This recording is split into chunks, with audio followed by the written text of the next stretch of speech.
வியட்நாமுக்கு சுற்றுலா சென்றபோது படகு விபத்தில் உயிரிழந்தவர்களின் உடல்கள் தாயகத்துக்கு கொண்டுவரப்பட்டுள்ளன. சென்னை விமான நிலையத்தில் 2 பேரின் உடல்கள் உறவினர்களிடம் ஒப்படைக்கப்படுகிறது. அந்த காட்சிகளை பார்க்கலாம்.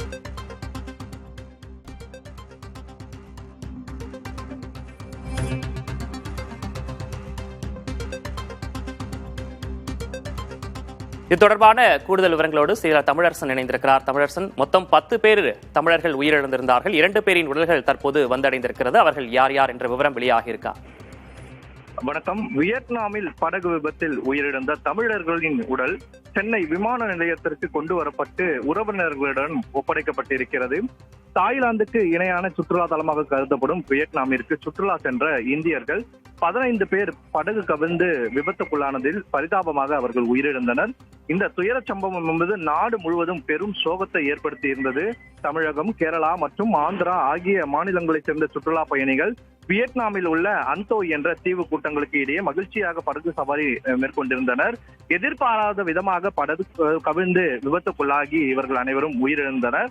இந்த விபத்தில் தமிழகத்தை சேர்ந்த 10 பேர், ஆந்திராவை சேர்ந்த ஸ்ரீதர், ஜெயலட்சுமி உட்பட 3 பேர் மற்றும் கேரளாவை சேர்ந்த 2 பேர் என மொத்தம் 15 இந்தியர்கள் உயிரிழந்திருக்கின்றனர். உயிரிழந்தவர்கள் உடல்களை இந்தியாவிற்கு கொண்டு வர வியட்நாமில் உள்ள இந்திய தூதரகம் மற்றும் ஹோசிமின் நகரில் உள்ள இந்திய துணை தூதரகம் ஆகியவை தீவிர முயற்சிகளை மேற்கொண்டு வந்தன. அதன்படி முதற்கட்டமாக 15 பேரின் உடல்களும் நேற்று இரவு மும்பை விமான நிலையத்துக்கு வந்தடைந்தன. விபத்தில் உயிரிழந்த தமிழகத்தைச் சேர்ந்த 10 பேரின் உடல்கள் இன்று சென்னைக்கு கொண்டு வரப்பட்டு இருக்கின்றன.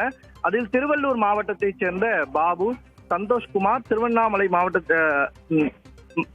மாவட்டத்தைச் சேர்ந்த ரவிசங்கர், வேலூர் மாவட்டத்தைச் சேர்ந்த வினய்குமார் உள்ளிட்டோரின் உடல்கள் சென்னை விமான நிலையத்துக்கு கொண்டு வரப்பட்டு உறவினர்களிடம் ஒப்படைக்கப்பட்டிருக்கிறது. இதில் முதற்கட்டமாக இந்த காலை 8 மணிக்கு மேல இந்த 2 உடல்களும் கொண்டு வரப்பட்டு இருக்கிறது. இண்டிகோ ஏர்லைன்ஸ் பயணிகள் விமானத்தின் மூலமாக கொண்டு வரப்பட்டிருக்கிறது. மேலும் மீதமுள்ள 2 உடல்கள் காலை 11:40 மணிக்கு மேலாக மீதமுள்ள 2 உடல்களும் இண்டிகோ ஏர்லைன்ஸ் விமானம் மூலம் சென்னைக்கு கொண்டு வரப்பட்டு இருக்கிறது. இந்த சூழ்நிலையில் சென்னை விமான நிலையத்தில் உள்ள இண்டிகோ ஏர்லைன்ஸ் கார்கோ அலுவலகத்தில் இந்த உடல்கள் அதிகாரப்பூர்வமாக உறவினர்களிடம் ஒப்படைக்கப்பட்டிருக்கிறது. மேலும் தமிழக அரசு சார்பில் ஏற்பாடுகள் செய்யப்பட்டிருக்கிற வாகனங்கள் மூலமாக இந்த உடல்கள் கொண்டு செல்லப்பட இருக்கிறது. எனவே இந்த உடல்களை பெற இந்த விமான நிலையத்திற்கு வந்திருக்கக்கூடிய உறவினர்களின் அழுகை சோகத்தை ஏற்படுத்தி இருக்கிறது என்றே சொல்லலாம். விவரங்களுக்கு நன்றி தமிழரசன்.